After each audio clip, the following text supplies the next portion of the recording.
Good evening, ladies and gentlemen. If you are aware of East Anglian history, you'll know that this area was invaded by the Angles from across the North Sea. The invasion took place on the Suffolk beach. The right Angles, politically correct but very boring, then turned north and headed to Norfolk. The acute Angles, sharp, with a quick eye for both fashion and profit, then turned left and headed south to Essex. The obtuse Angles stayed in Suffolk. Let me now introduce our special guests. Dr Ronald Blythe is our Desert Island Poems interviewer this evening, and we warmly welcome you, sir. I have long been an admirer of Ronald Blythe and reader of his words. He's a prolific author, authority on many things, all things rural, broadcaster and traveller, bearer of many accolades and awards, and the most recent, I understand, was being awarded Oldie Sage of the Year by the Oldie magazine. Must have lied about his age. Welcome, Ronald Blythe.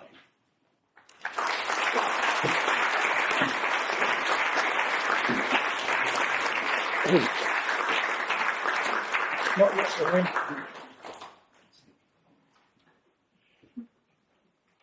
Andrew Phillips, welcome. Another Essex University connection here, in that for a goodly number of years, you were the Chancellor of that illustrious university. Politics and public service have been and are yet the bedrock of your very interesting, busy life, one which has kept you active with legal matters and which has brought you public recognition.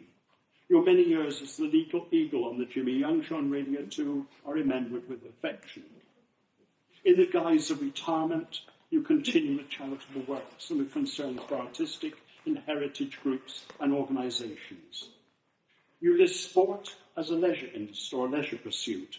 I hope you enjoy this evening of relaxation, a home game amongst loyal fans. Andrew Phillips and Ronald Blythe, welcome.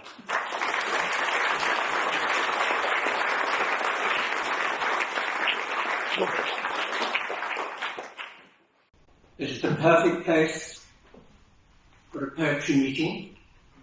Lovely old established Quaker meeting house, not unlike the one at Bury's Netherlands.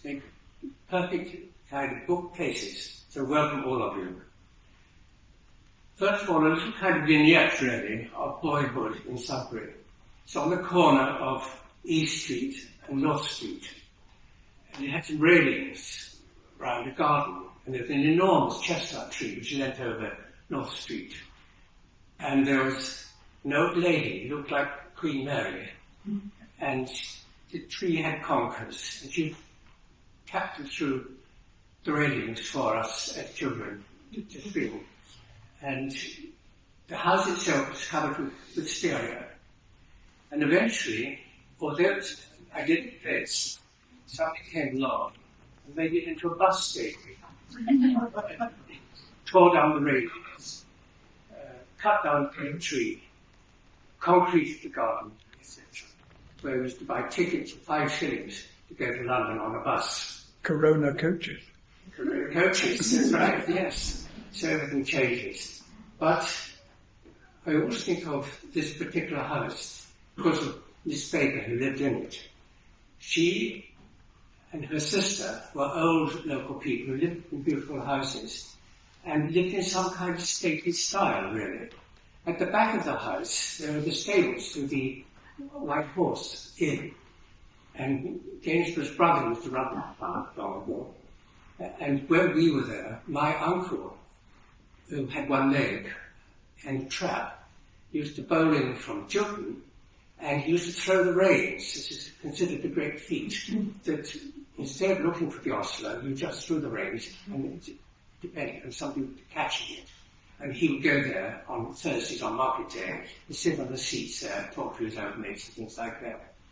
And this is the last little fraction, really, of that old life which I remember as a child. And the Gainsborough connections were tremendous. And I used to walk about finding them in all sorts of places, hypnotized really by this great artist being here. Well, tonight we're going to hear a series of poems chosen for us by Andrew. and rather like ones I chose really, and there are going to be little breaks in between. And we're going to begin with Dylan Thomas's Fern Hill. Thomas spent a lot of his life, his short life, died at 38 in London, in Soho, in the pubs. And when I was about 17, I was walking through Soho with a literary friend, and we looked in, and there was a completely deserted bar, except for one little curly-headed figure sitting there waiting for somebody to buy him a drink. And this was Dylan Thomas. Fern Hill is perhaps his greatest poem, and so it'd be marvellous to hear it tonight. Can I just say, before our reader reads it, that two things. One is that some people in the room may know who I'm talking about, but I'm not going to name him. He died some while ago. But there was a gentleman in Long Melford whose wife was Welsh, and during the war, when this man was fighting for the crown, the country, Dylan, down in, how do they pronounce it? Larne. Larne. Is it Larne? Yes. Down in West Wales, had an affair with his wife. And Dylan, as you know, was a naughty boy. And when he got back from the war and found out about this, he was a man of quick impulse, and he went to where Dylan was living, which I think was some fairly broken down shack, and just fired a complete load of bullets from his machine gun. Fortunately, Dylan, I think, was probably flat on his back, having drunk too much. So all the bullets missed, and this gentleman was tried for attempted murder, and the jury had no doubt as to where their sympathies laid, and he was acquitted. But and the other thing I must just say is my dear old dad, who was, you know, a Welshman, was passionate about Dylan, and had his poems. And when we had 2 German prisoners of war for Christmas lunch in 1944, my father, I mean, he's mad, really, he presented to each of these German gentlemen a copy of Dylan Thomas's poetry, then a limited, before Fern Hill was written, for example, before, what's his great yo-yo play, Under Milk Wood. But anyhow, he gave a copy of these poems and put in the front, ACP Xmas 1944, and that was that, except that 40 years later, a German gentleman arrived on the doorstep just down here in Friar Street on a Sunday afternoon, and rang the doorbell, and my mother went down and didn't know who the hell it was, and it was this very smart gentleman, and he said, Are you the wife of this man? And he held up Dylan Thomas's poetry with ACP Xmas 46, and she said, Yes, that's my husband. Then you are the lady I should have thanked for my Christmas lunch 41 years ago. And he'd stopped off at the London airport and asked a taxi, take me to Sudbury. And the chap said, Sudbury, Derbyshire? I don't know. So he came up, he went to the police station with his book. I mean, can you imagine? Didn't know the name. And he said to the policeman, I don't know, but I'm looking for a man with the initials A.C.E. and he is a lawyer. Is it possible he is still in? Oh yes, Mr. Phillips, he lives down there. So Well, we'll hear Dylan's wonderful poem, Fern Hill, which is a kind of youthful ecstasy. Fern Hill.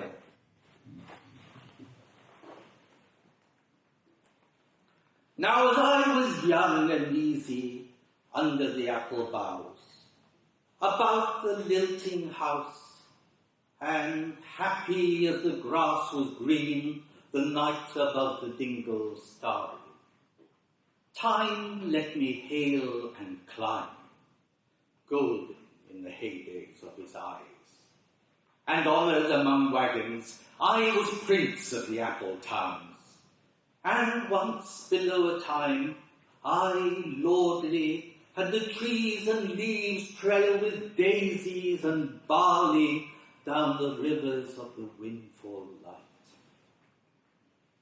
And as I was green and carefree, famous among the barns, about the happy yard, and singing as the farm was home in the sun that is young once only, time let me play and be, golden in the mercy of his means.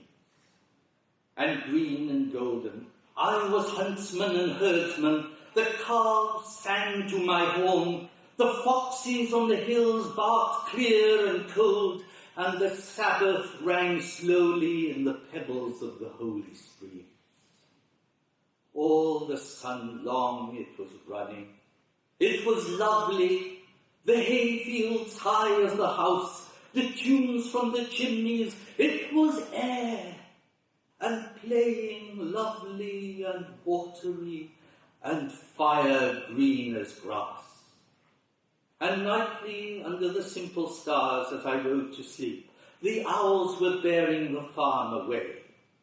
All the moon long I heard, blessed among stables, the nightjars flying with the ricks and the horses flashing into the dark.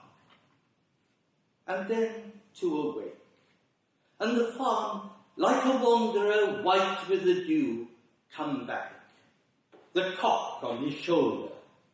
It was all shining. It was Adam and maiden, the sky gathered again, and the sun grew round that very day. So it must have been, after the birth of the simple light, in the first spinning place, the spellbound horses walking warm out of the whinnying green stable onto the fields of praise. And honoured among foxes and pheasants, by the gay house, under the new-made clouds, and happy as the heart was long in the sun born over and over, I ran my heedless ways. My wishes raced through the house-high hay, and nothing I cared at my sky-blue trades. The time allows, in all his tuneful turning, so few and such morning songs, before the children, green and golden, followed him out of grace. Nothing I cared in the lamb-white days. The time would take me up to the swallow-thronged loft by the shadow of my hand in the moon that is always rising, nor that riding to sleep I should hear him fly with the high fields, and wake to the farm, forever fled from the childless land. Oh, as I was young and easy, in the mercy of his means, time held me green and dying, though I sang in my chains like the sea.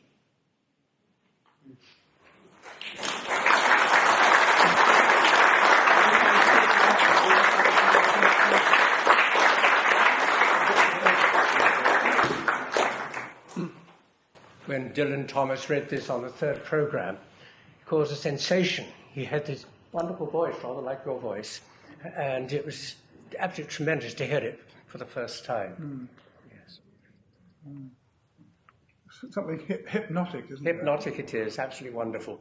It's very hard to recreate the ecstasy of boyhood or youth itself, the running down hills, the sort of the emotion of that period, the innocence of it too, and the wordiness of it. Absolutely marvellous, really. Yes. Glorious poem. Did you ever know Winford Vaughan Thomas? Yes, I did meet him, but I didn't know him. I met him. Does anybody recognise that name in the audience? Yes. He's a very well-known broadcaster. Yes, he was. And I once heard him speak, and he was at school with Dylan, and Dylan's father was the English teacher at Swansea Grammar School. That's right. And apparently Dylan used to get bored with chemistry and physics, so he used to go off to the nearby pub. And one day he said to Winford, "Come on, Winford," he said, "it's bloody boring. Let's just go and have a game of bar billiards." So Winford, who was very shy, he followed him round, and just as they were going out of the school gates, a voice boomed across the school courtyard, and there was the headmaster looking out of his window and saying, "Where are you boys going?"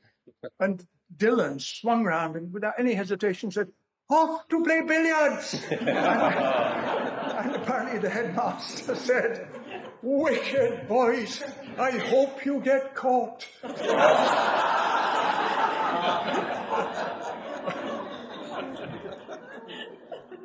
I picked dog daisies off his grave, pouring with rain.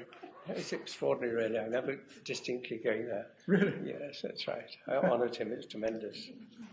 Yes, we're going to hear Andrew Marvell's wonderful To His Coy Mistress.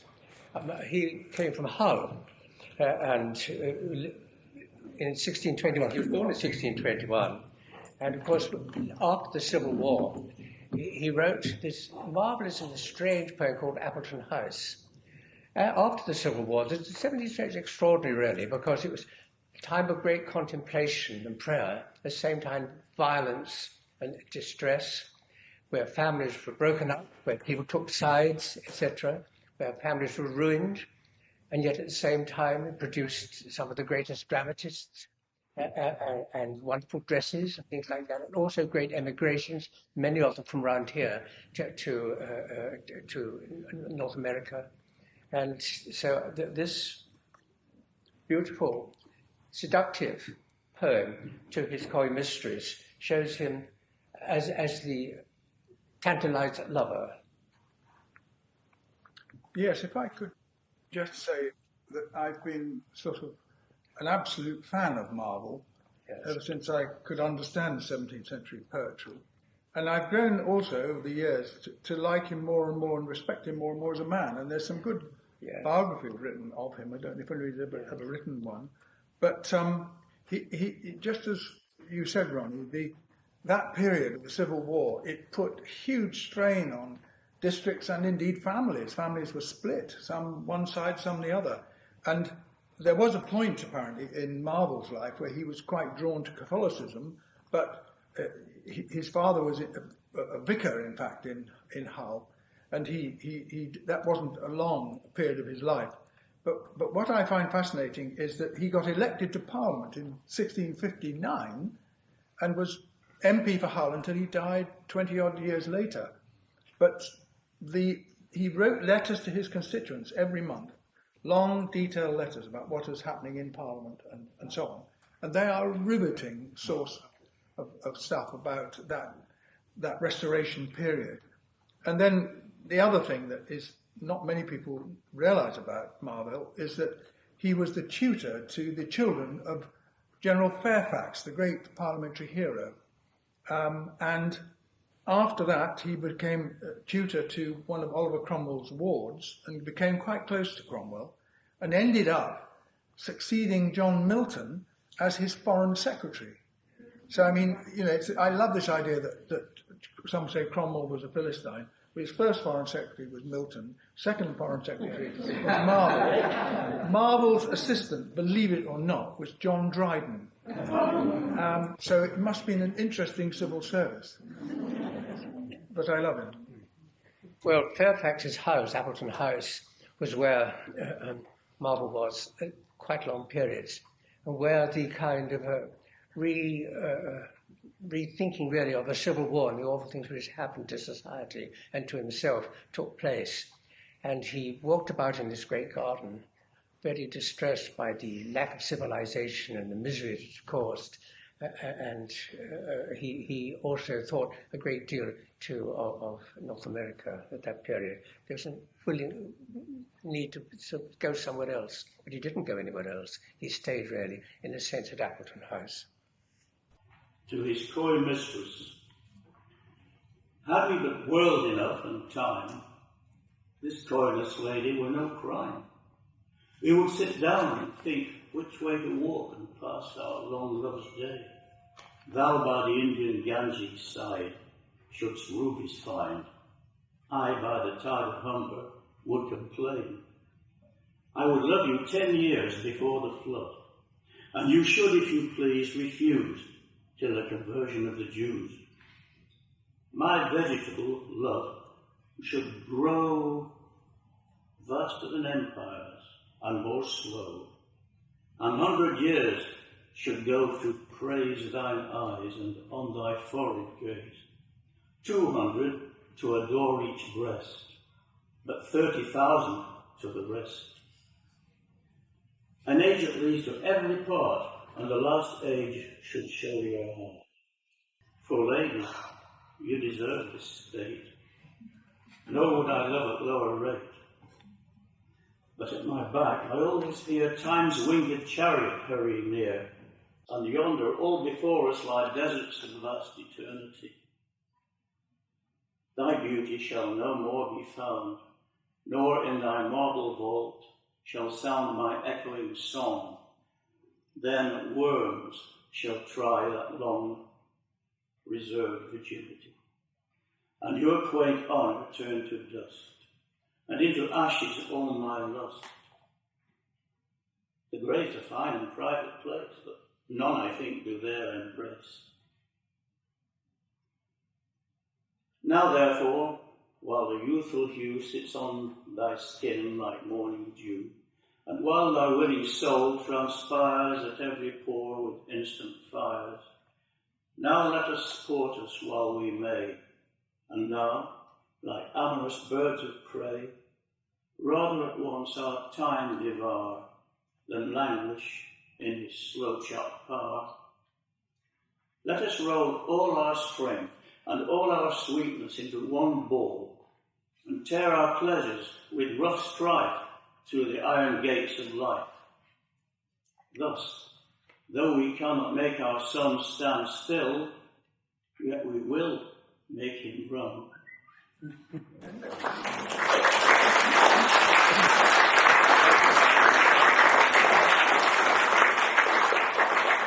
It's interesting how in the 17th century there's so much emphasis put on the dissolution of the body, the flesh. We take it somehow more naturally, don't we? Dust and things like that.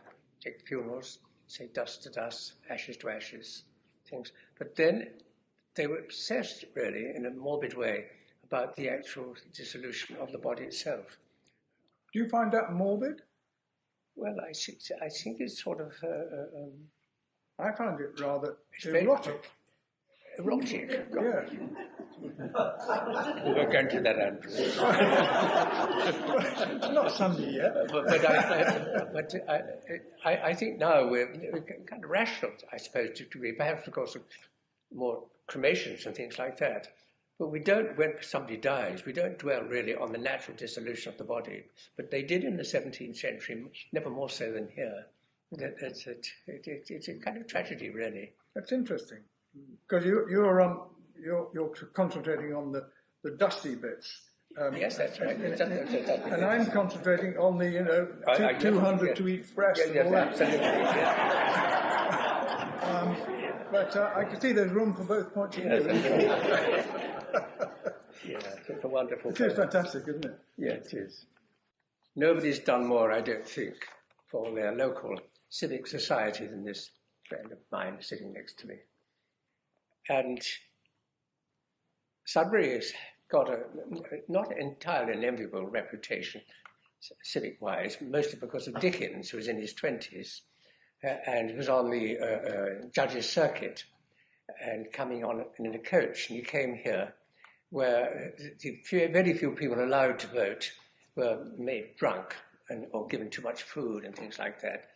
And when Dickens came here, he saw these drunks voting at the equivalent of the town hall, and Andrew has written a wonderful thing about another banquet which took place in 1974, when the town lost this ancient self-governing status. And so, are you going to read it for us? Well, no, I'm going to sit and listen, but I will just add the fact you're quite right. I mean, it's a town with extraordinarily interesting civic history, and it was a very signal moment that the Local Government Act of 1973, was it, when we lost our self-governing status, which we'd had since, well, nobody's quite sure, but since probably around 1200. And that was a heck of heck of a revolution in the life of the town. We had, up till then, we had our own magistrates' courts, our own county court, our own quarter sessions until 1955, our own coroner's court. The whole lot we lost. And today, anybody in Sudbury has to go to Bury St Edmunds to get justice. As a result, nobody reports what's happening to Sudburyans and the law, and all sorts of consequences flow from that. And especially, I feel it's felt strongly here. You're absolutely right. We lost our 2 MPs for corruption in 1844, sorry, and then we got one back. But nonetheless, we had an MP before Bury St Edmunds, for example. We've been an independent town for 1,000+ years. Well, that young Dickens shouldn't have come here, you see, seeing them all rolling about. Unfortunately, we would have got chopped anyhow, because the corruption was fantastic. Mind you, so it was in other places. But anyhow, we had an Indian gentleman who was put up here, and he had vast amount of money. David Ochterlony Dice Somba. I don't know about how amazing. You know, on the voting slip, taking you off the end. Anyhow, I was a young chap then, and for some reason they said come and be a speaker. What they didn't tell me, there were 5 speakers before me, and they called me to speak at 15 minutes past midnight. And the town corporation, etc., was by this time pretty far gone. Thank goodness I'd written a poem and wasn't going to make a speech. At least they heard the rhymes. But it's very, although it's rather a sort of civic verse, I mean, I meant every word of it. I might have been a bit triumphal, as you will see in what I said, but anyhow, that was the circumstance in which I came to write it and speak it. Remember the great processions when we were boys? That's right. Tremendous. The Mayor and Corporation. The Mayor and Corporation, very grand indeed. And the maces. And the maces, everything, that's right. Yeah. And there's the automatic pole in the church. Absolutely. Yes. Oldest in Britain. Yes, that's right. A very beautiful thing, really. And the power of the borough then, you know, it did decide the life of the town. It had all the planning controls here. Even our water and so on was determined by this borough council. And people couldn't sort of pass by on the other side and say, we'll leave it to somebody else. As a result, to be fair, most of the natural leaders of the community led the community. Because if you were had a business in the town or a big shop or something, you would somehow drawn into the... Remember Father Moyer? Yep. Catholic priest and councillor. And councillor. He was very good, wasn't he? Yeah. Yes, splendid man, really. There were all sorts of characters. Yes, And anyhow, we can't waffle on, can we? That's right. Sorry, this is not a metaphysical poem. Just please forgive me. It's a bit of civic poetry. Commemoration Banquet. So, Sudbury is to change at last, after 600 years. But let us not look to the past, nor wallow now in fears. Time's winged chariot hurries on, whether we will or no. Friends, Suffolk men don't dwell upon the times they must forego. Tom Gainsborough still will be our son, the Stour still will flow. The weaving eminence we won remains the world to show. Jeff Kisby, Essex, Barker, all our citizenry stay, and though the aldermanic Paul has really had its day, the best in our traditions will, I hope and pray, survive. The friendliness, the sturdiness, the character should thrive. Those there may be who see in more the seeds of our decline, but I suggest we would defraud ourselves to take this line. Let Hadley have the bureaucrats, let Baber be the knave, but let us, ancient democrats, be faithful to our flame, a flame which burns for all that's best in English country living, and in a world so sorely messed, that is a kind of giving. So, sentimental though we feel, let us look to tomorrow, and toast the newborn commonweal with hope and not with sorrow.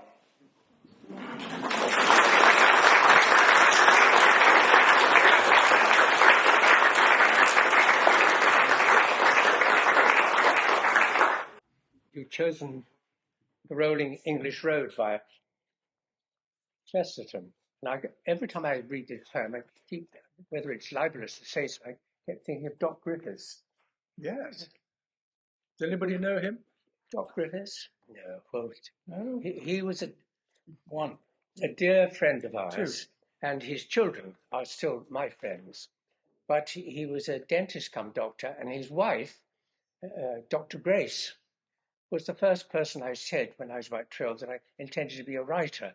It was at the flower show in the Drill Hall. I remember it very distinctly.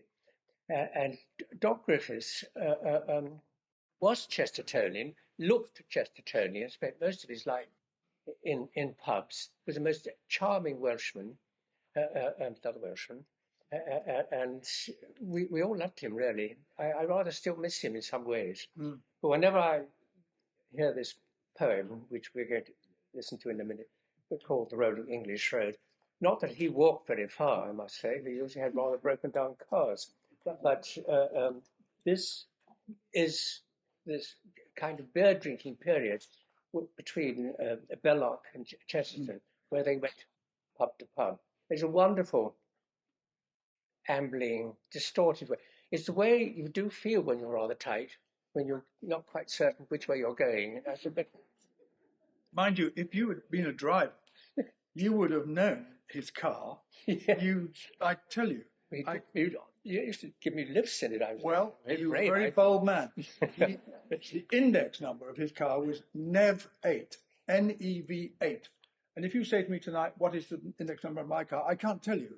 But Dr. Griffiths' index number you knew, because if you saw NEV8, you pulled in.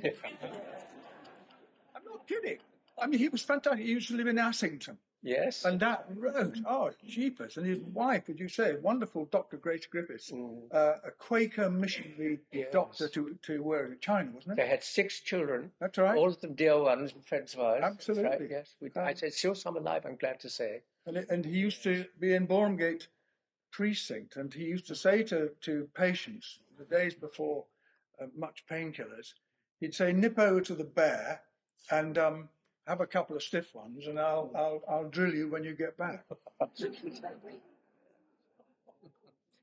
But he was a glorious man, really. I remember him sort of taking us to places occasionally, and I remember his wife, especially. My mother saw her as a kind of saint. Yes, she was. She was. If it was in the 30s, a poor woman had a baby, and there were 3 or 4 other children.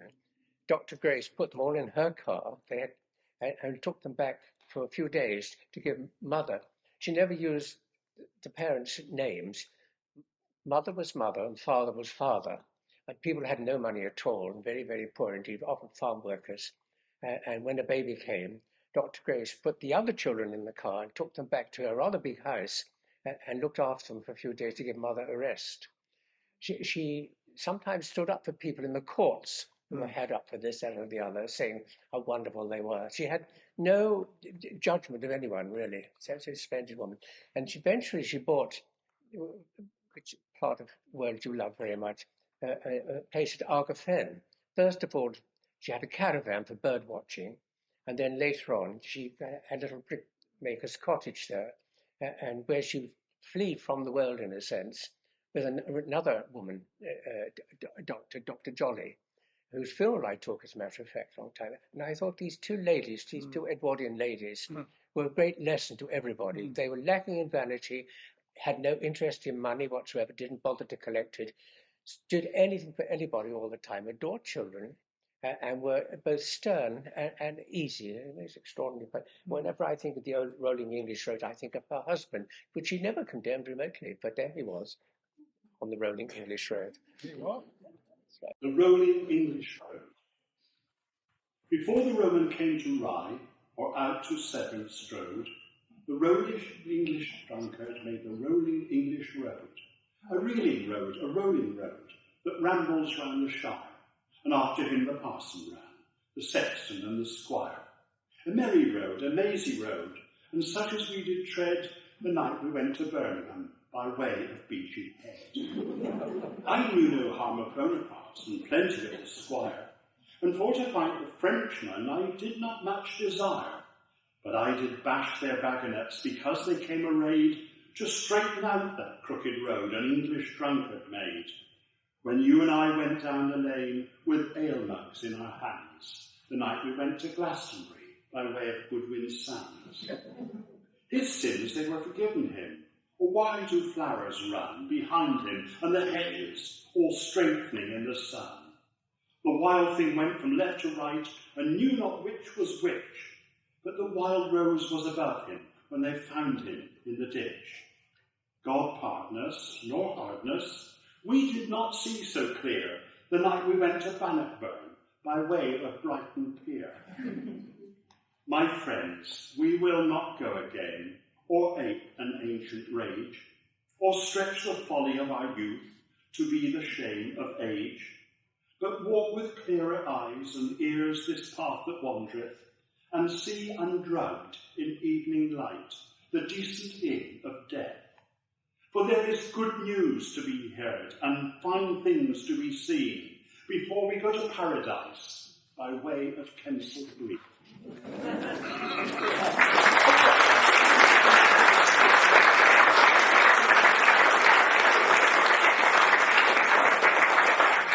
Of course, the other thing about Chesterton and Belloc is that they were radicals. They were Republicans. In the Boer War, for example, they were publicly criticised the British for what they were doing. I mean, they were extraordinary sort of patriots, a strange mixture of high and low somehow. Yes. They adored Englishness, really. That's absolutely right. Yes, absolutely. And they were robust. And a lot of the poets of that time weren't remotely robust, reverse in a sense. So they came out in this kind of strong, jolly, pubby, honest way. But they were very good writers, excellent writers. We still read them. Didn't he do Father Brown, wasn't he? Father Brown, yes, that's right. Yes. They were Catholics. Now, you've chosen one of my favourite wartime poets, Charles Hamilton Sorley. Well, I didn't come across him until about 20 years ago, and I think that's because he appears in some Suffolk anthologies because he was in the Suffolk Regiment during the war. He wasn't brought up in Suffolk, and he went to Marlborough, was going on to Oxford, I think, but then the war intervened. And when I read his poetry, it just knocked me back because, well, if you don't know it, you'll see from this poem, it has an astonishingly frighteningly frank and ungarnished view of what he was part of. And of course he died in 1915. Can I, before you read that, just read something that makes me like him even more? This is a collection of his poems. But he also wrote some letters back to his family. And as I say, he was with the Suffolk Regiment, second lieutenant, all these old Suffolk boys in the trenches. And he wrote this: I saw then very clearly that whereas for the upper classes, Christmas is a spiritual debauch in which one remembers for a day to be generous and cheerful and open-handed, it's only a more or less physical debauch for the poorer classes, who need no reminder, since they are generous and cheerful and open-handed all the year round. And then he, in the same letter, he said, they never open their mouths in the barrack room without the introduction of the unprintable swear words and epithets. They have absolutely no morality, in inverted commas, in the narrower, generally accepted sense. Yet the public schoolboys should live amongst them to learn a little Christianity, for they're so extraordinarily nice to one another. They live in and for the present, we in and for the future. So they are cheerful and charitable always, and we often niggardly and unkind and spiteful. Oh, yeah. What I found fascinating about this poem is, in some wartime poems, the people who kill each other, particularly in the First World War, recognize each other in the afterlife. But in this poem, they don't. They are dead, he says. See, you should perceive one face that you've loved heretofore. It's a spook, what he says. It's terrifying. None wears the face you knew. Great death has made all his forevermore. There's a very unusual attitude towards the dead, particularly of those two wars, particularly the First World War. And then I think sometimes that we have all these names on the war memorials, and we say their names will live forevermore, and they should always be known, etc. But they're not known. And in church on Memorial, on Remembrance Day, I read the names out in the village church, about 50 of them, from the two world wars. And there's nobody there who can remember anyone's face anymore.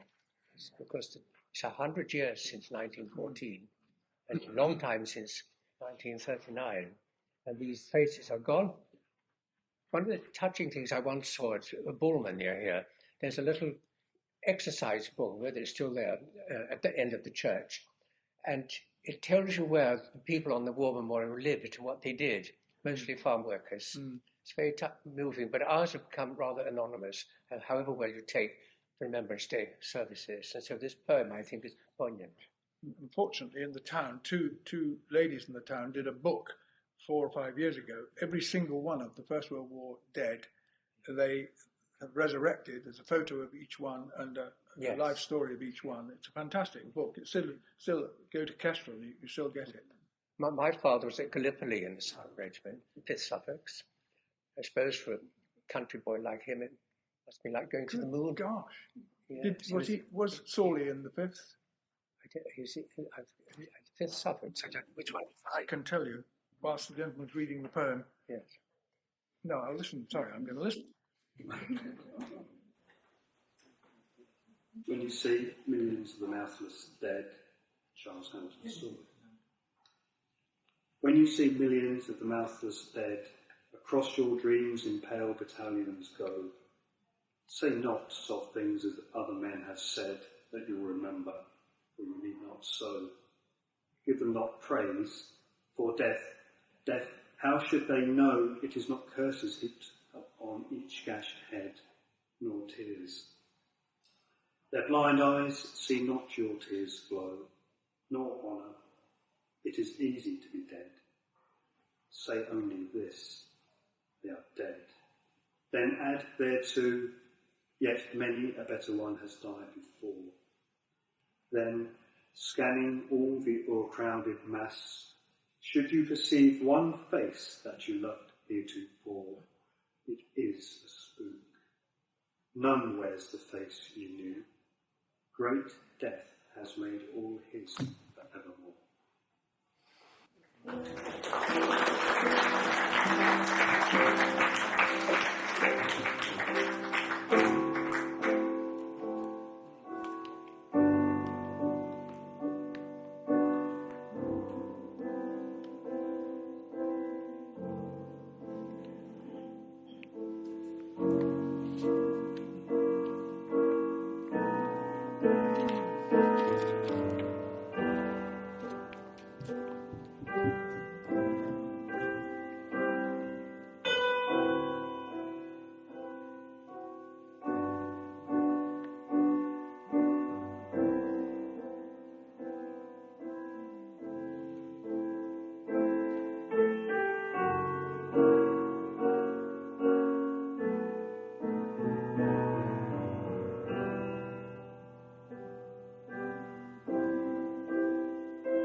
Thank you very much. Thank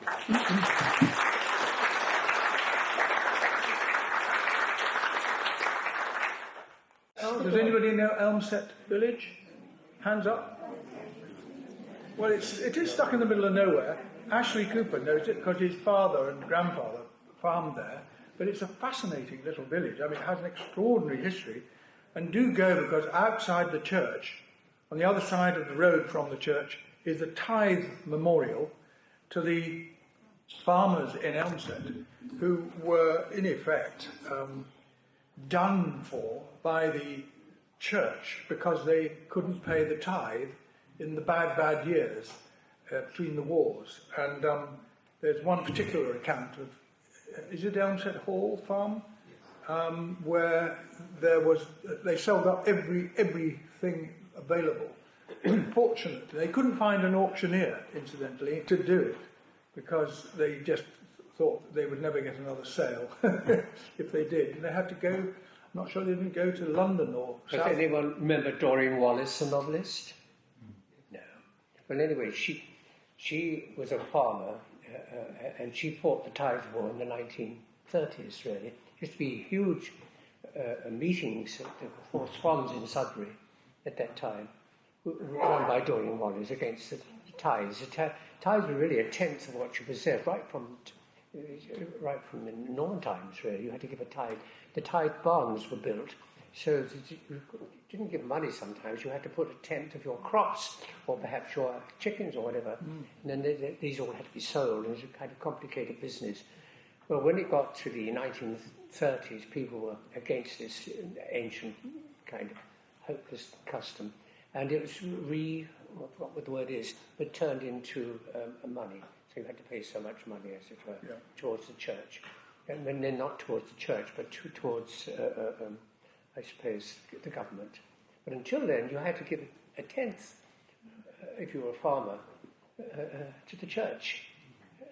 And those enormous buildings would be full of your tenths. You sometimes get in old diaries, people having to cope with all this stuff being put into the rectory or vicarage. Perhaps we should reintroduce it for people whose phones go off. Yes. Good idea. But you heard of tithe barns. Tithe barns, that's and actually, quite a lot of it used to go to the clergyman himself. It did. And that caused huge trouble. Yes. A lot of people, non-conformists, why should they give a tenth to the Church of England? All this happened, that's right. Yeah. But Doreen Wallace, in the 30s, she tried to sort of rationalise the whole thing, which she did a lot of good, in fact. She farmed near Bury. But if I could, just before Ronnie says a word about this, because I'm a huge looker at churches, and I came across this epitaph when I was at Cambridge, and I'm absolutely knocked over by it, and I did a copy of it and took it to my college at Cambridge, where the very distinguished academic, English literature academic, and he said, well, you know, this could be one of the top metaphysical poets of the day. And I went to Gray's Inn, where Edward Shirley was a barrister, and sure enough, they've got records of him, but I didn't have time to see whether he was contemporaneous with one or more of the poets of the time, but at all events, I hope you like it. You think it's pretty good, don't you? I think it's marvellous, yes. Epitaph to Edward Shirley at Elmsett Church, 1609. Tombs have no use, unless it be to show the due respect which friend to friend doth owe. 'Tis not a mausoleum monument or hireling epitaph that can prevent the flux of fame. A painted sepulchre is but a rotten, trustless treasurer, and a fair gate built to oblivion. But he whose life, whose every action, like well-wrought stones and pyramids, erects a monument to honour and respect, as this man's did, he needs no other hearse, yet hath but due, having both tomb and verse. Thank you.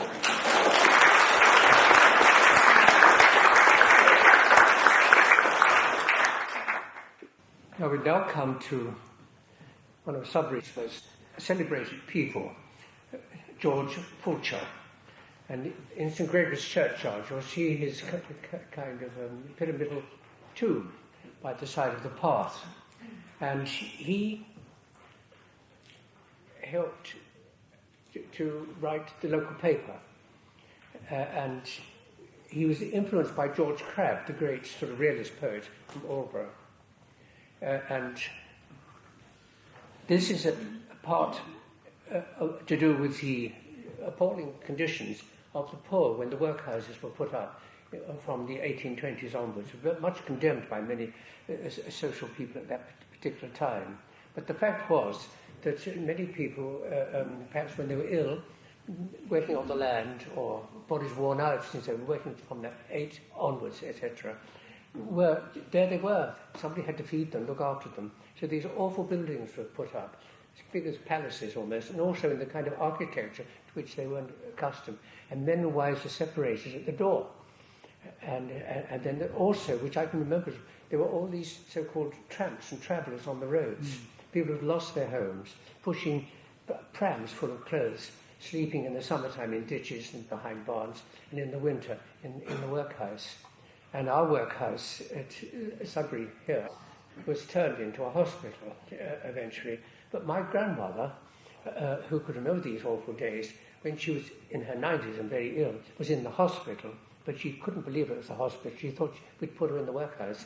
But she had the river outside. But it was these things hang on. And so Fulcher, who wrote kind of little pocket books, usually for ladies, he wrote about the paupers in this remarkable piece of verse. I should just explain that it is only an excerpt. It's 2 excerpts actually, because it would take the whole evening to read the whole thing. And the other thing, just to add to what Ronnie said, Fulcher was an extraordinary man, because he was a conservative, a strong conservative in politics, but a most compassionate observer of reality, as you will see. He was a justice of the peace. He was mayor of this town 4 times, and he was deeply antagonistic to the change they brought in I think it was 1840, where they stopped outdoor relief, as it was called. You could only, to discourage people seeking help from the parish, they decided that you could only get relief indoors, meaning in the workhouse. So you had to enroll in the workhouse to get relief. And that was cruel, because obviously it forced families out of their poverty-stricken accommodation into the workhouse. And then, when they were there, the woman was separated from her husband and so on. And, against that backdrop, you may think, as I think Ronnie and I do, that this man, Fulcher, is one of the most underrated poets, not just of this county, but of anywhere. I think he ranks with Crabbe and so on. But say what you think. This is an extract from The Village Paupers, Part 2, by George Fulcher, this remarkable social commentator, come poet. Read by Joe Hobbs. The Village Paupers. Full was the house, for orders were received that none should now be out of it relieved, save in such cases of extreme distress as scarce sufficed to make the suffering less. Increasing numbers choked the wards by day, but when in crowded rooms the wretches lay, their mingled breath offensive, foul, and close, through the long, tedious, wintry night's repose, 5 pressed together in one narrow bed. It seemed the charnel of the festering dead to him who entered from a purer air, and told of plague and fever lurking there. The noble-minded poor, whose lives had passed unstained by parish arms, compelled at last, for some relief, reluctant to apply, endured a while, and then came here to die. trader left without a friend or aught which he can borrow, pawn, or spend, who in his youth far better days had known, now reaps the harvest he himself has sown. The wily poacher who in copse or wood the boldest keepers had for years withstood, whose nightly boast it was that he could rove through every game preserve and well-watched grove, and not a pheasant or a single hare escape his certain aim or well-set snare. The winter frost and summer sun had stained his broad, rough features, and there still remained the deep-cut scars which time wears not away, the marks of many a bloody nightly fray. Sullen and fierce, the seeds of discontent he loves to sow, and angry feuds foment. Each just reproof inflames his mind the more against those who grind the faces of the poor, and evil passions, force cannot control, are rankling deep in his revengeful soul. His once strong form, time bent, and stiffening limb, his bloodshot eyes, with age and riot dim, the pest and curse of all the village round, within these walls a wretched refuge found. Oh, the blessed moment when the poor man dies, quits his vile couch for yonder star-paved skies, his earthly hovel, where disease and pain and poverty, with ever-galling shame, vexed his still patient spirit, day by day, till worn and weary he was fain to pray for the dove's wings that he might flee away. His prayer is heard, and he has reached his home, where sin and pain and death can never.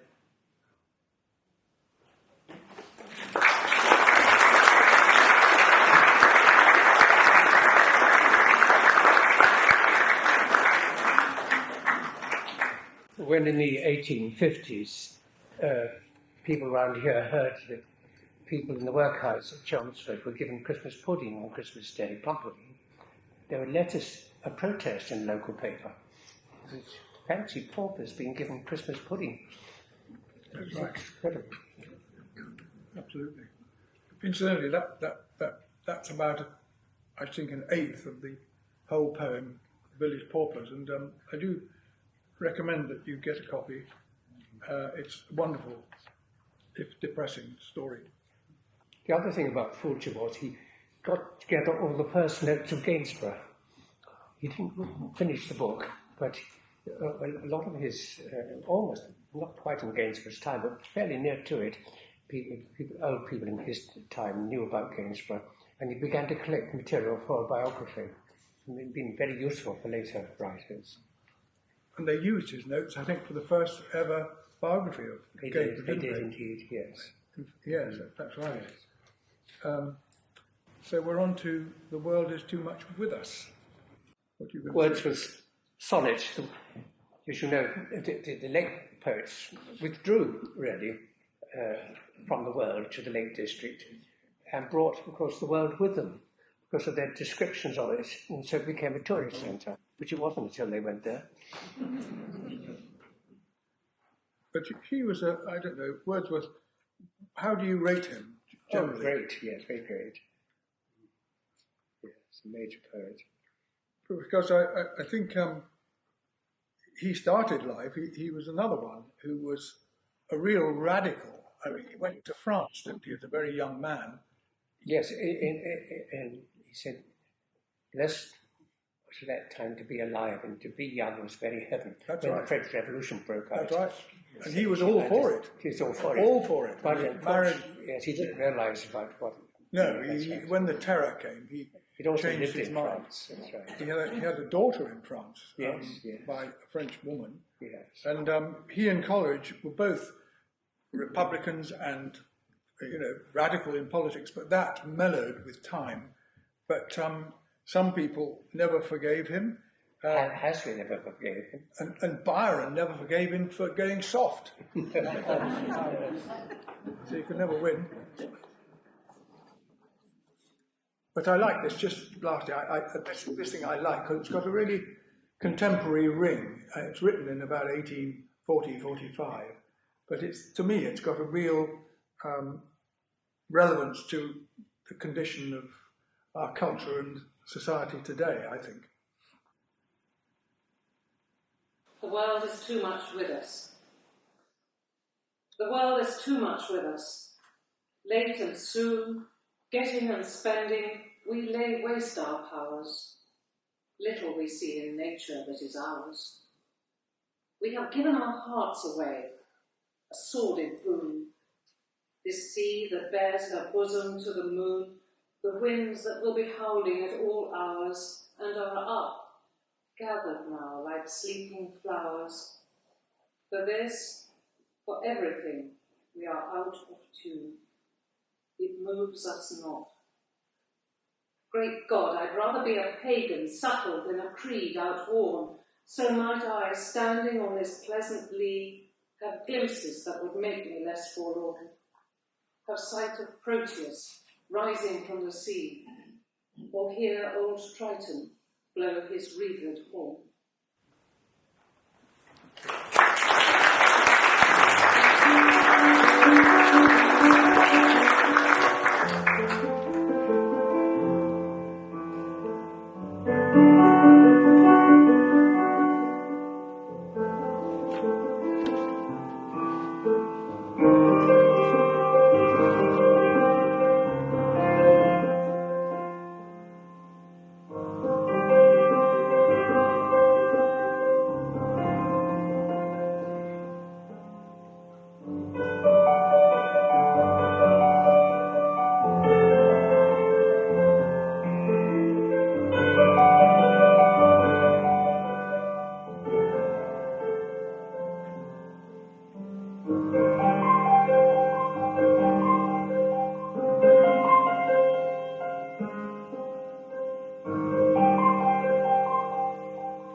Chosen one of my favourite poems called Jet the Leveller by James Shirley, who was a prolific playwright, not a prolific poet at all. And he was born in the late 16th century and died in 1660. He had a long life in those days. And they said he died from fright, which is very original. When he saw the Great Fire of London. It so frightened him, he died. But he had to vacate his house. Yeah, absolutely. So it wasn't just a distant vision. Well, Mr. Pepys didn't die of fright. He buried his cheese in the garden. Anyhow, he had a boat to get into, didn't he? Commanded the Navy. Absolutely, yes. But it's said that this poem, which you're going to hear, frightened Oliver Cromwell, actually terrified him. It's about death, really. People were, at that period, both believer in heaven and hell, and also absolutely shocked by all the banality of death itself. It is the kind of clothes, the coffins, dust, the grave, etc. And so here in this great poem, everything's smoothed out. Whatever we are, princes or paupers, farm workers or whatever sort of thing, it's all the same when you die. Death, the leveller. Apparently, just to add that this was a song, apparently, yes, in one of the plays he wrote, called The Contention, I've written it down, The Contention of Ajax and Ulysses. So he wrote that before the restoration of Charles II, and Charles II, an extraordinary bloke, apparently this was one of his absolute all-time favourites. He had a copy of Contention of Ajax and Ulysses in one of his rooms, which he would read and read and read and read. But just like you say, a fascinating man, because he started as an Anglican clergyman, converted to Catholicism. I mean, if you put him and the man we've just heard, for Pete's sake, who were before the interval, not Lovelace, the poem, the man who was Foreign Secretary to Milton. Thank you. Andrew Marvell. He and Marvell must have known each other well. Yeah. And I'd just love to have been in on some of these conversations they would have had about politics and religion. It must have been riveting stuff, don't you think? Yeah, it's absolutely tremendous, that's right. Well, Lord Charles II had a terrible death. There used to be a prayer, Book of Common Prayer, for an easy death. It's not there anymore.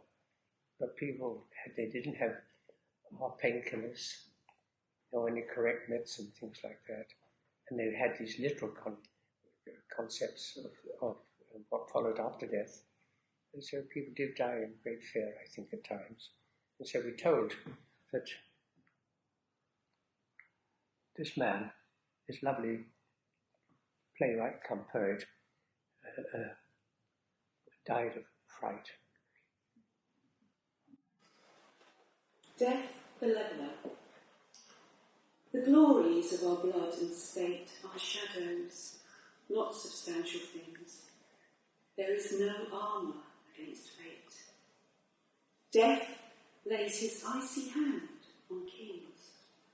Sceptre and crown must tumble down, and in the dust be equal made with the poor crooked sigh and stain. Some men with swords may reap the field and plant fresh laurels where they kill, but their strong nerves at last must yield. They tame but one another still. Early or late, they stoop to fate, and must give up their murmuring breath when they, pale captives, creep to death.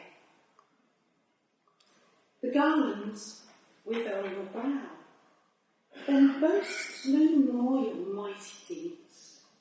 Upon death's purple altar, now see where the victim leads. Your heads must come to the cold tomb. Only the actions of the just smell sweet and blossom in the dust.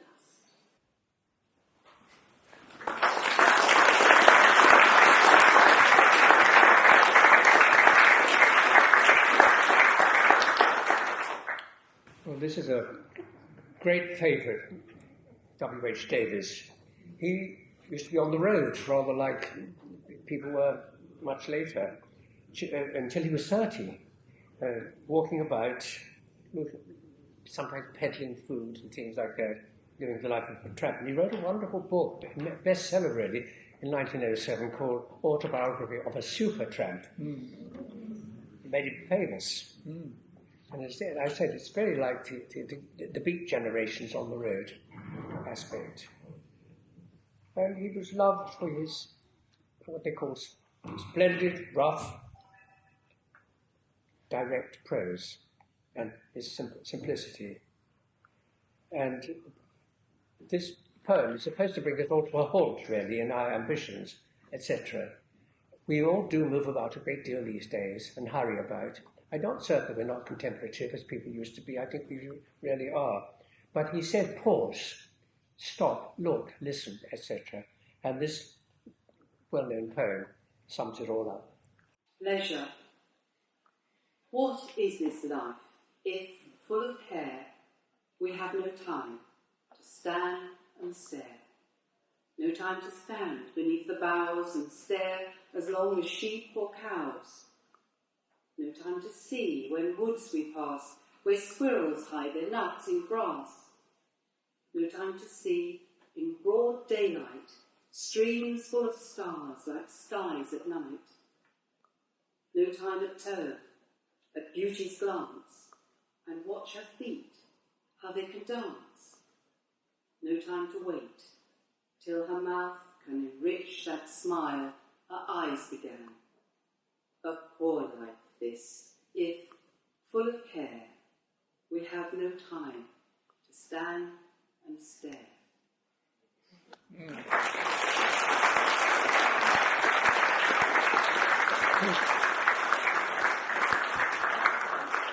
I have to say, Ronnie, that only somebody who doesn't drive, doesn't have a mobile phone, lives down a long... What's he talking about? Listen, lives down a long track, which is no through road, would think that this world of ours was contemplative.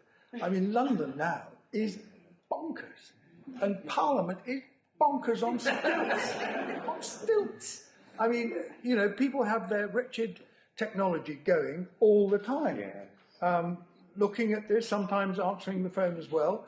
The stuff is spewing out. We're drowning in verbiage. And poor old Last Parliament... year I went to the West Country on the train. I love long train journeys. And there was a man with a... what it was, some machinery. And this beautiful countryside road going by Dawson. And he never looked up or out the window. And that's what the poem means, to stand and stare, is to stop, somehow to just daydream. It's one of the most wonderful things in the world, to daydream, just to drift a bit. You can do it anywhere you like. You can do it in the street. One of the treats for me, because my house is so isolated, is to walk like in Colchester or London, just seeing the passers by. Yeah. I think it's wonderful, wonderful faces. Especially in New York, a long time ago. I used to go to New York, and I was in Manhattan, walking these lined streets with all their numbers. You pass them with marvellous faces and people of every nationality. And the whole atmosphere, I think, of New York is a kind of human dream, just to walk about and see the people. I can understand it if you want to go to work or do things like that, but sometimes just to walk about in Sudbury, for instance, on Market Day. Oh, I agree, but then, you know, if you walk around in London now, you're lucky to get anybody to look at you. Good bash into it. Well, they hit like this. And if you go on the tube, they're all like this. And, well, a woman rode by on a horse the other day past my house, and she was on the phone.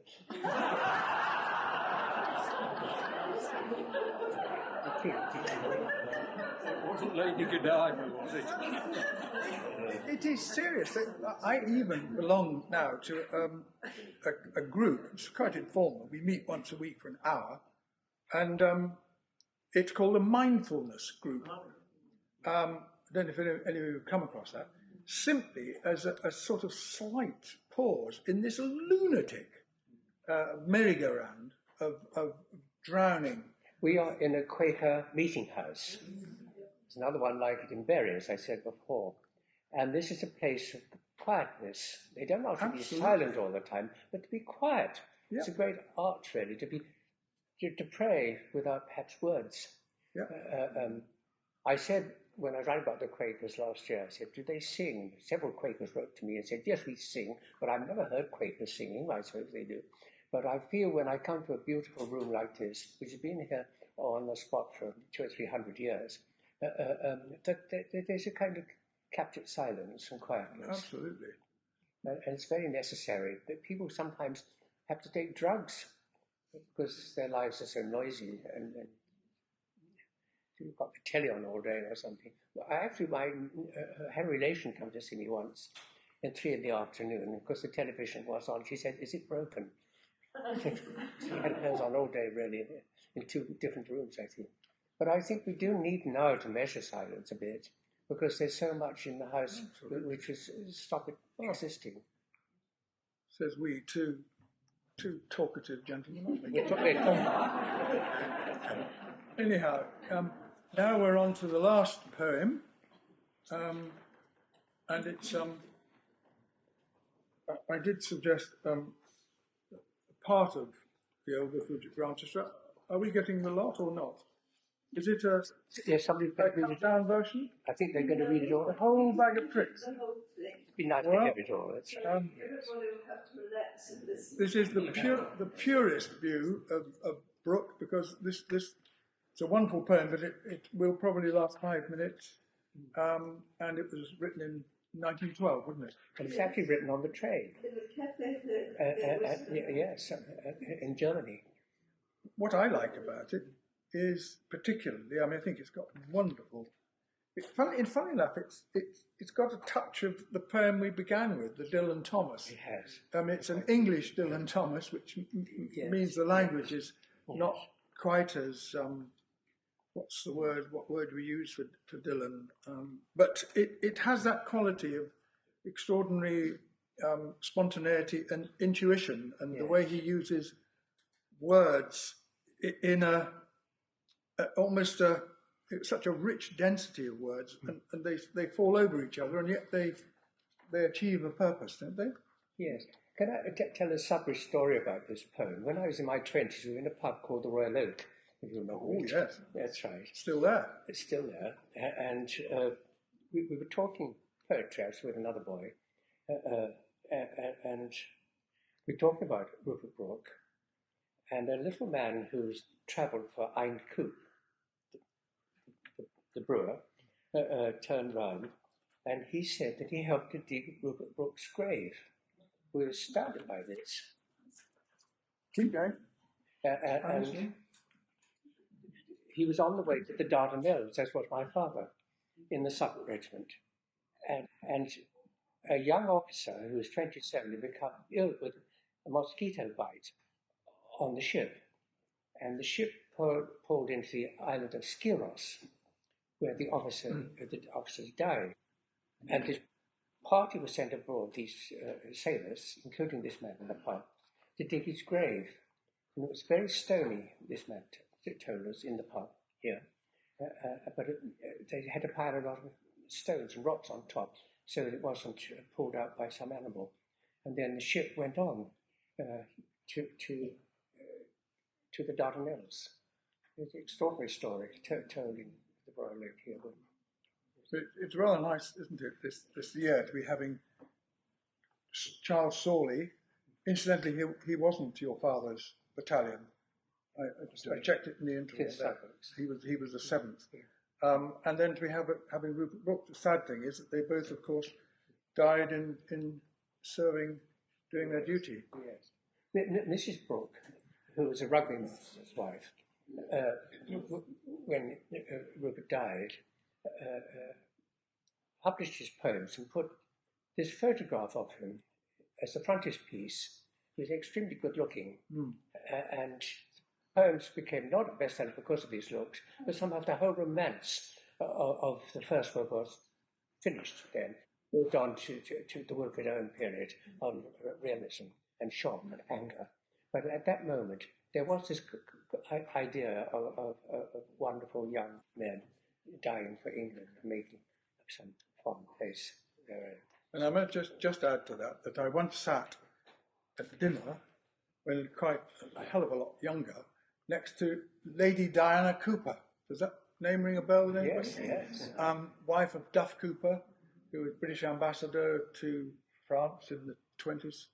And I remember I think she died about a year later, but she's extraordinarily, absolutely sharp as a needle. And I quizzed her about the First World War, because I knew that she was of a generation of these men.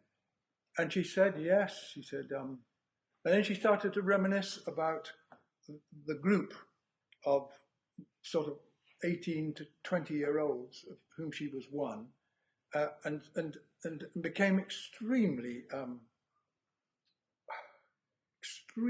sad, reflecting on how they nearly all were killed.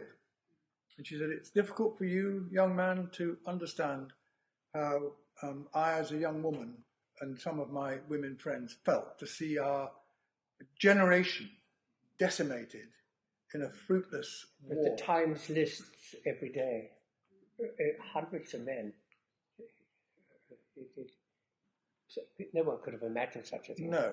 Yeah. And so when I think of this poem, one of the reasons I chose it was this memory of this extraordinary lady I sat next to. And the other one is, having been at Cambridge for 3 years, I used to walk to Grantchester. and it's full. If you know Cambridge, it captures that sort of meadow feel. It's Byron's pool where Byron bathed. Yes, and he was up in the nude. Everybody, costumes then. No. You know the story of Byron. He was swimming somewhere in the nude, and along came a lot of girls walking along, and so he immediately picked up his towel and put it over his head. and his friend said, "What on earth did you do that for?" He said, "Well, I don't know about you, but I'm recognised by my face."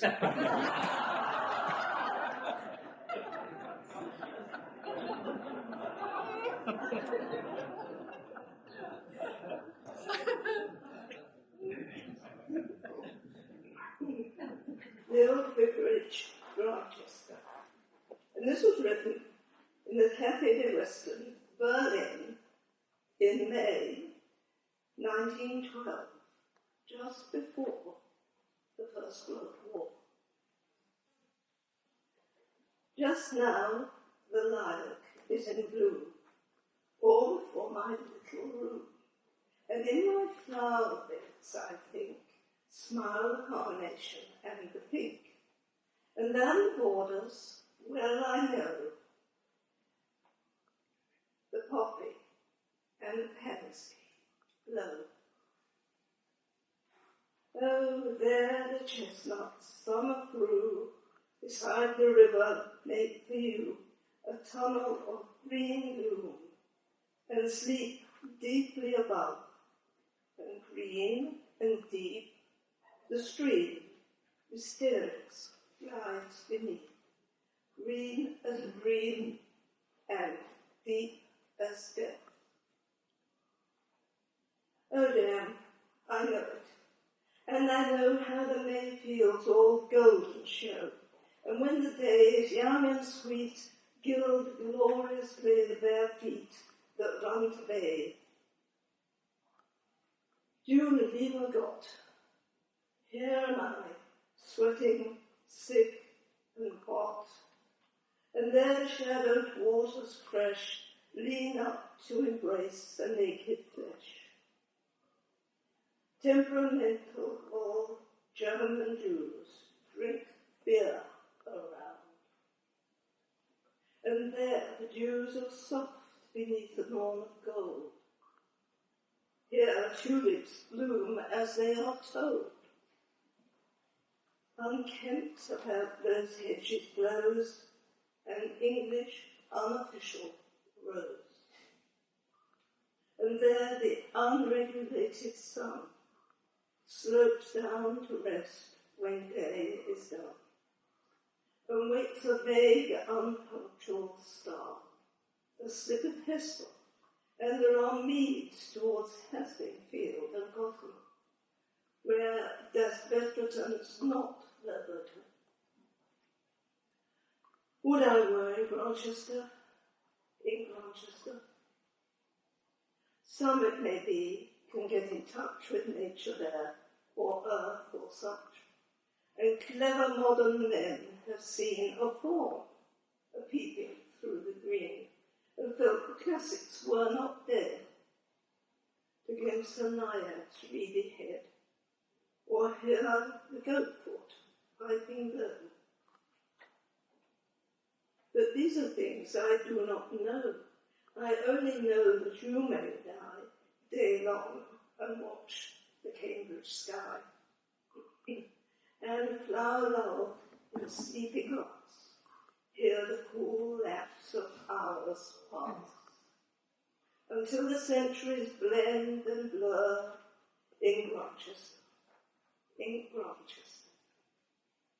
Still in the dawn-lit waters cool, his ghostly lordship swims his pool, and tries the strokes, essays the tricks, long learnt on Hellespont or Styx. Dan Chaucer hears his river still chatter beneath a phantom mill. Tennyson knows, with studious eye, how Cambridge waters hurry by. And in that garden, black and white, creep whispers through the grass all night, and spectral dance before the dawn 100 vicars down the lawn.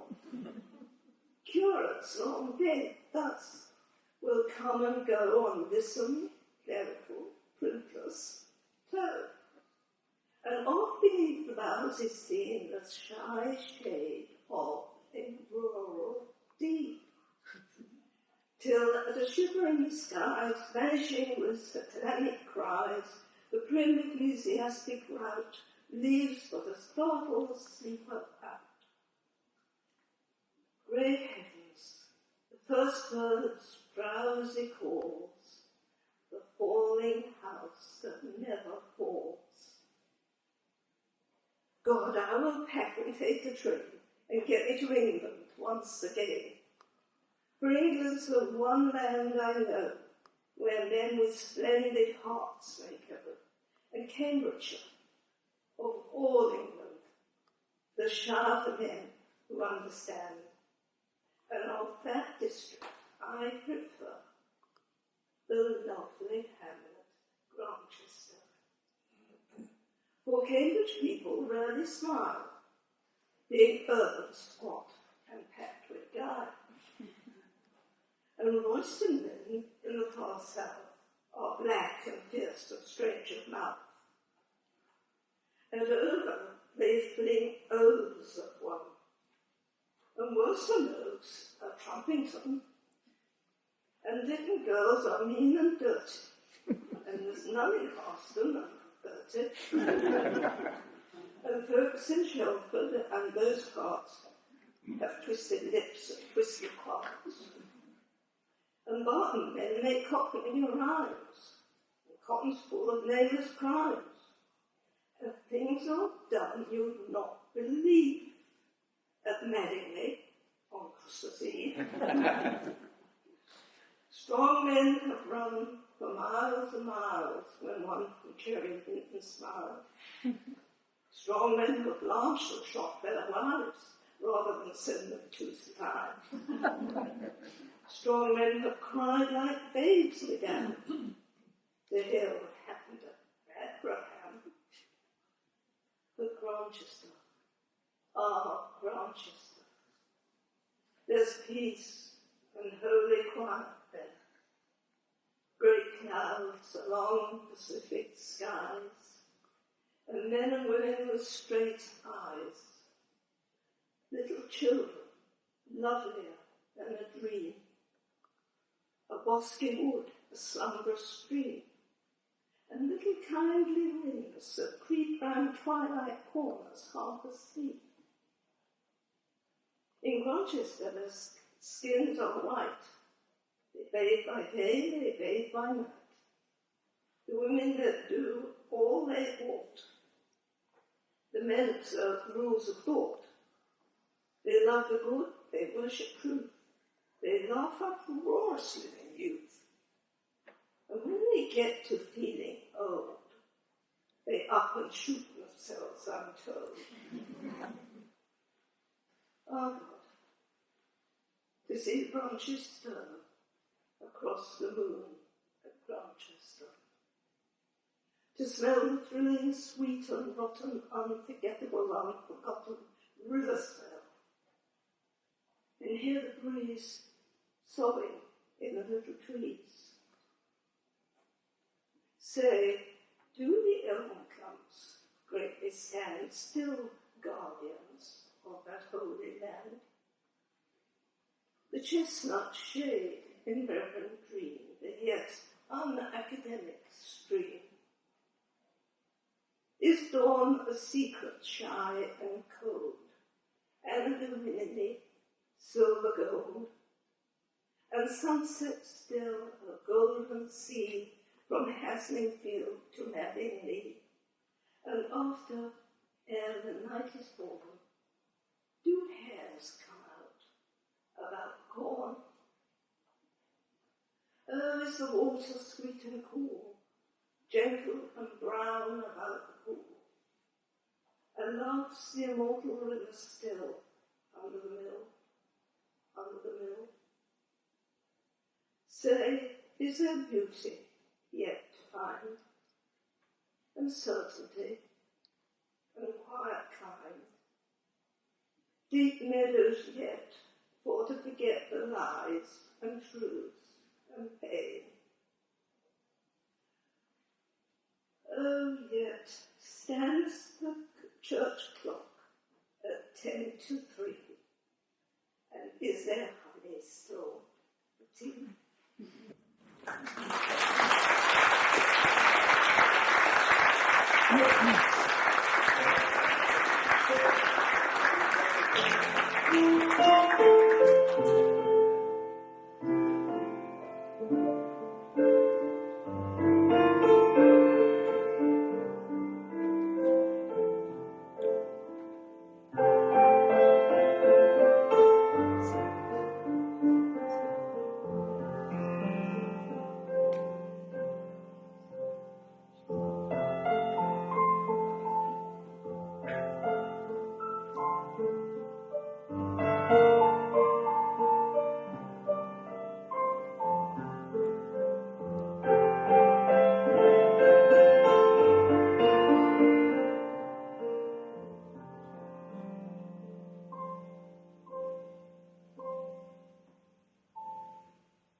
We thought we might have time for questions, but actually I don't think we will, because we've had such a lovely long reading and discussion. And in some ways I felt tonight was almost a great feast. We had so many sort of added things, little quirks and details and historical things, and the range of the poems was marvellous. And I shall never forget that Pepys buried this cheese in his garden far of London. It was just full of unexpected surprises, as well as the beauty of the poems. And I have a few thank yous. I want to thank the readers for reading so well. And I want to thank Colin, because he's a magician when it comes to setting up all the things, all the recording equipment, etc. And I'd like to thank Peter, especially for the piece who's really composed yourself for tonight. And last but not least, I want to thank our two guest speakers for giving us such an enriched evening. Thank you very much.